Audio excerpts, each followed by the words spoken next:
or something, and anytime you're playing deep with what you think is bad players, it's super fun, and that's why it's so frustrating to play in a 100 big blind cap game where you're restricted, and it's like I can't really call with Jack 10 suited to a 6x raise. You just can't play any hands. Yeah. In this home game where we were, there were times where I was 800 big blinds deep.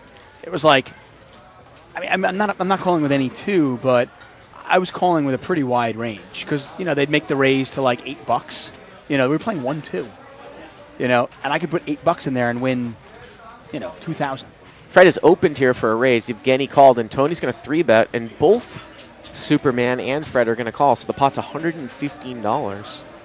Tony, the pre-flop 3-better. Well, there's the king. Now, Evgeny also has a king.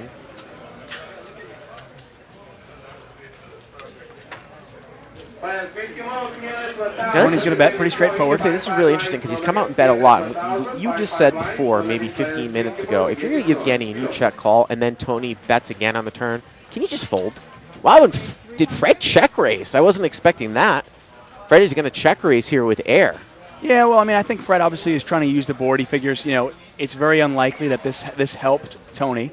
Maybe I can use the king. Maybe he's got jacks or something like that, and I can try to get him off the hand.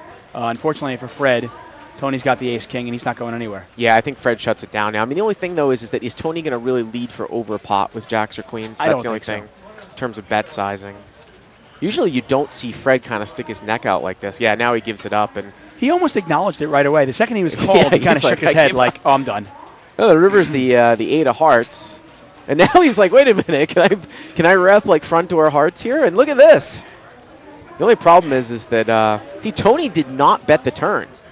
It went check on the turn, and now Fred is all in here for 620. It's funny. Tony was not looking at Fred, but we were. Mm-hmm. And the way Fred reacted on the turn, there's no way he had a heart draw. Like, it was clear that check was, I'm giving up. Remember, too, this is a 3-bet pot. Fred plays pretty tight pre-flop, so what suited cards does he have? Because if you're Tony, this is where you look back at your own cards.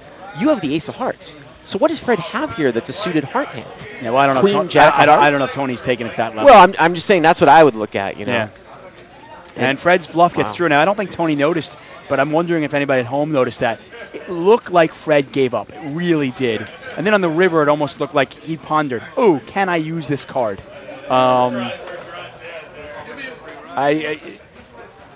handed it to Fred, you know what I mean? He got Tony to fold the winner.